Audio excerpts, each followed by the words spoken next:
Hello everyone and welcome to this video. Today we have a review on the BF-109 C-1.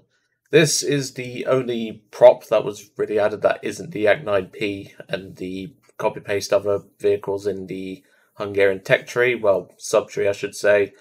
And well, I've already been asked for a review of this plane, so that's exactly what you're getting. In the description below, there are going to be a couple of timestamps. There's going to be a link, well, a starting point where we'll talk about the aircraft's engine, armament, armor if it has any, etc. So that will be under Hangar section overview. Then you can skip straight ahead to the Spade Table if you wish, so that shows you a more in-depth look at how the matches went in the aircraft. So if anyone's interested in that, feel free to go and have a look. And of course you can skip just ahead to the gameplay if you wish to do so. So, the BF-109 C-1 is essentially a slightly upgraded BF-109B. Not much really changes about it, and the extra weight which does come with it doesn't make a huge amount of difference with the other upgrades that really come with this plane. It felt stock very much like the plane that I've got down here, the BF-109B1 Late. This is because they're pretty much identical in a few areas. But there are a few key areas where the C-1 has a bit of an advantage, which we're going to talk about. So, obviously this aircraft comes in at rank 1, battle rating 1.7, and is around 4,000 RP to unlock. I got it done in one game, thanks to my Stuka. Because the B2 needed a respade anyway, it got a new bomb, so I figured why not kill two birds with one stone, and I ended up getting it done in one game. So, not bad to begin with, really. So, let's get into the aircraft and let's take a look at its engine, armament, and armour if it has any, which, spoiler alert, it doesn't. So, let's start out with the engine. We have the Junkers Jumo 210G, a inline 12-cylinder water-cooled engine, with a takeoff power, when spaded, of 726 horsepower. On 100%, which is most of the time we're going to be because this thing likes to overheat a little bit, it does have 646 horsepower. Now, the reason why I'm using the BF-109B for this comparison is due to the similar airframe and similar characteristics. As you can see, the Jumo 210D has 670 horsepower on web, whilst it only has 620 on 100%. So the power difference is noticeable. It's around about 50 horsepower on web. But obviously there is a couple of things to consider. One of which is the extra guns, because we actually do get a couple of extra guns. We have the MG17s in the wings, plus the ones in the nose. So the ones that I'll run out first are the MG17s in the wings. These have 80 rounds less than the ones up here. But to be fair, if you're running out of these, you're probably going to run out of these not long after, so probably RTB is your best advice. But as you can see, 420 rounds in total, and well, I don't know why the magazine is like that. That doesn't sit with me right, but you know, it's something. But these extra MGs do obviously add a little bit of weight, but also they do add a considerable increase to the firepower. Now, of course, against things like bombers, which have quite tanky frames, to light MGs, you will see in the gameplay there is a Blenheim that tanks quite a lot of hits from these machine guns. You really have to get in close and aim for modules, but obviously with the angle I had, and also the XF5F that you're going to see, I don't really get that chance, and while I still do walk away with an assist, it is something to consider. Obviously, as I mentioned, this aircraft doesn't have any armour, so don't expect to rely on any hits. The 210G also seems a bit more fragile than the 109B's 210D. I don't know if that's just me, but I took a singular hit, which went through the tail section of the aircraft, missed the pilot somehow, and hit the engine, and I think it was a 50 cal round, and it went straight through all of that, hit the machine guns as well, and still had enough velocity to red the engine. So do not take any hits if you can avoid it. This engine is extremely fragile. But obviously, if you look at the base weight of the engine, it's actually lighter than the 210D. So it's overall the machine guns and a couple of airframe differences that do make up the extra weight. But overall, this plane did feel just like a beefed up BF-109B1. If you want to get some practice, or some reps in, so to speak, with this plane before you even unlock it, try this thing out. It's not that great. The BF-109B1 is not that great.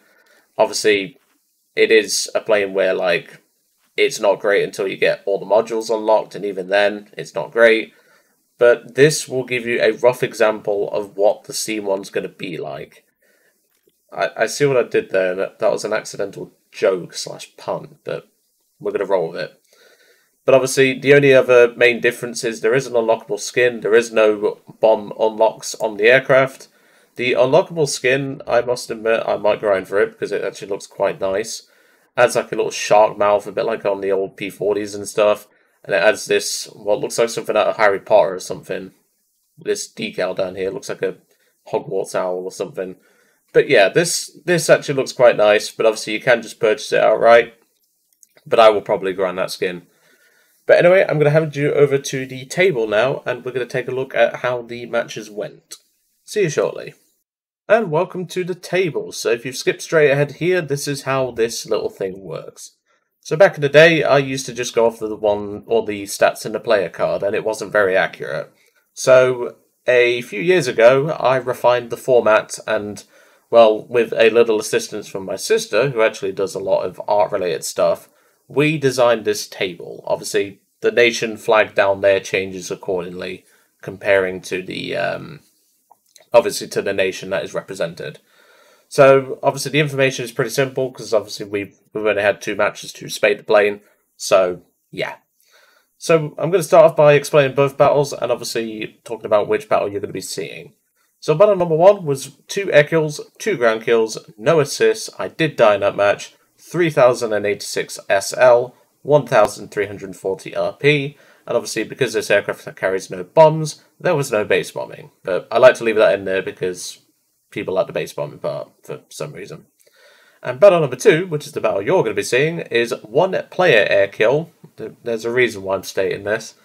6 bots in brackets, because people love to stat farm these days. 11 ground kills, 1 assist, no death, 11,470 SL, 3,505 RP. So the reason why I do them separately for the bots and the player kills is because people love the bot farm, and they like to pad their stats, so to speak. So you'll obviously see on my player card that there is 9 air kills, 1 death. That is not true. It is 6 bots at this moment in time, because obviously I will be grinding a skin eventually. But at this moment in time, it is a 3-to-1 kill-to-death ratio for anyone that likes to give a shit about those sorts of things. But anyway, overall though, I don't think this plane is too bad. It's just one of those average planes. It's nothing to write home about. I would have loved a 3-bladed prop on it personally, because that would just really help with the climb rate.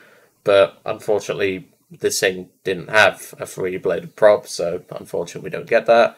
But overall, it's not too bad. It is an upgrade from the B1, and it will eventually teach you a few things that will transfer to the E1, and hopefully you'll use these early skills early on to then improve them, and hopefully better yourself once you get into the later BF-109s, like the Fs and the Gs and the K. So hopefully, this plane will definitely teach you something over the BF-109 B1. But anyway, I'm going to leave you all to it for today. Really hope you enjoyed seeing the BF-109 C1 get its review. And of course, I'm going to hand you over to the gameplay now, where you'll see a slightly annoyed Joe because we're under an airfield camper. And also, you'll get to see how the plane is, to be honest. And it's not too bad, honestly.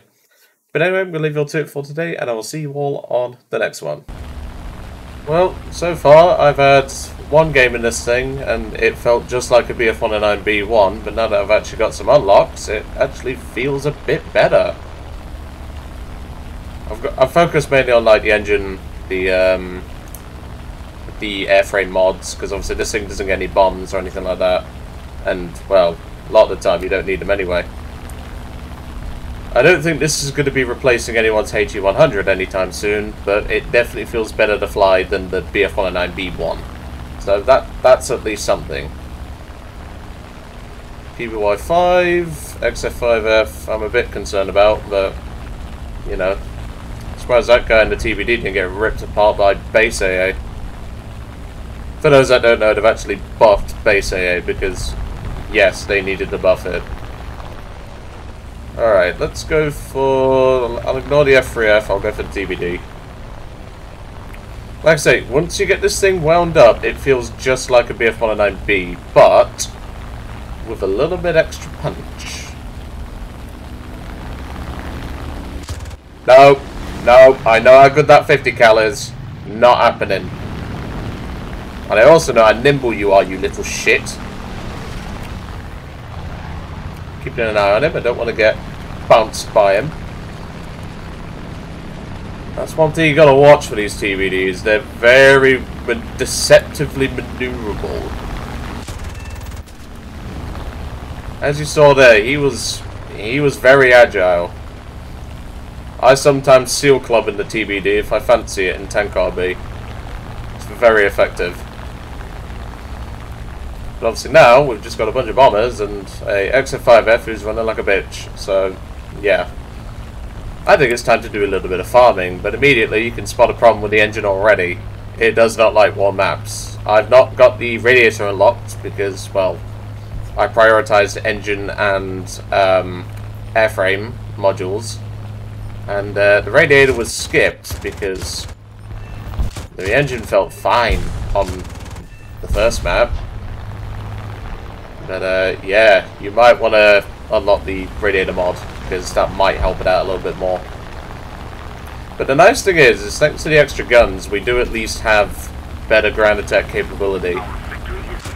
Not like we're going to be killing those medium tanks over there anytime soon. Just worried about that F3F and the XF5F.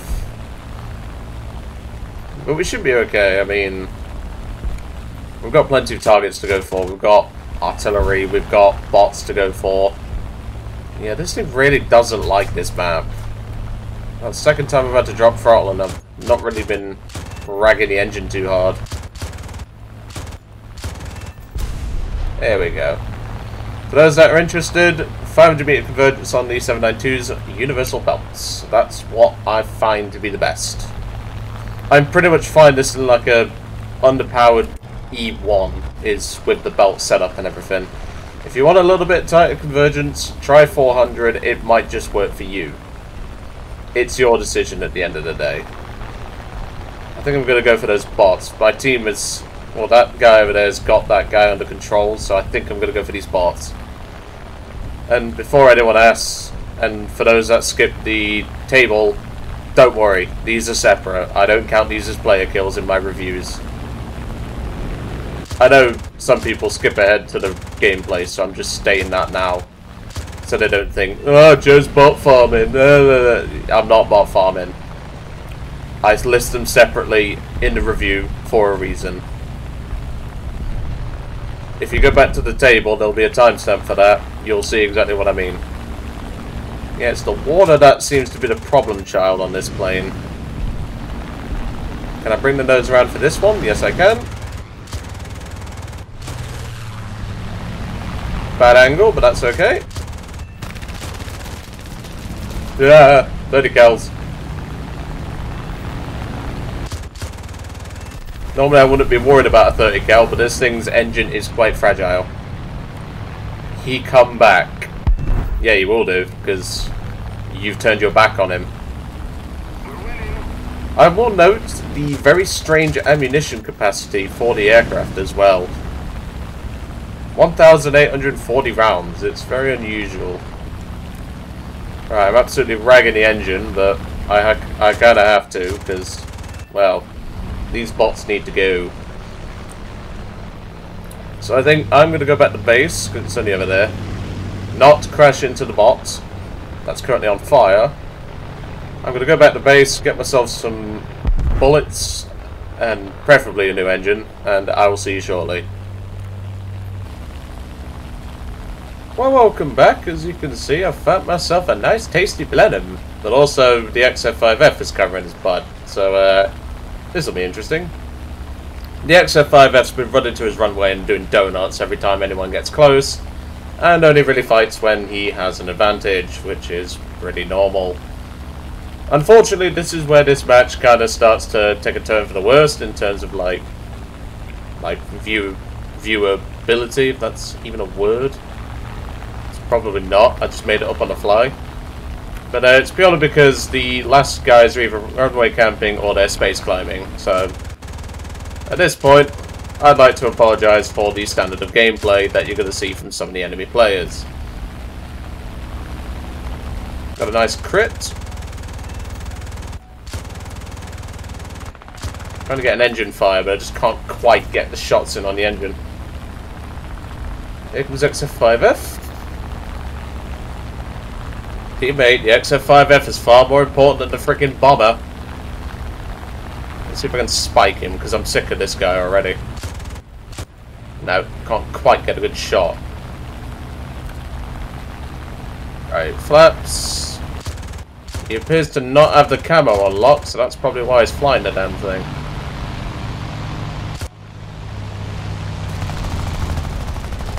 Flaps back in. And he's gonna run like a bitch. See, this is exactly why I don't like this guy. Alright, I'll just finish off your bomber then. Never mind, teammate's done it for me. See, this is exactly why Gaijin needs to nerf the airfield AA, because you get people like this. It's as simple as that. I should get an assist on the Blenheim. Yes, I did. Beautiful. Even though it ate like half my fucking ammo. Okay, that's another one. Like I said, the plane feels fine. Like, once you get a few unlocks, it's actually not too bad. Like, we're doing alright here. But of course, we have to deal with a guy who runs like a bitch the second you actually put up a fight. That's just unfortunately how the match goes. And yep, he's just killed the 109C because he's used the airfield AA to cripple him, and then he can just swing in, take the kill, and act like he's skilled. Gaijin, for the love of God, you've already buffed the airfield, or the base area around the freaking bases, and you've still not nerfed the one thing we're asking you to. Like, come on. Well, whilst we're at it, we might as well get a few more ground targets, because, well, what else can we do? We can't exactly fight the XF5F over his airfield. Nice thing is, on this map, there's plenty to farm up. It's just a shame they don't bleed tickets. Like I said, putting 1-7 and like 2-0 planes on maps where they literally can't kill ground targets that actually matter. Not exactly smart, Gaijin. Just gonna say that now.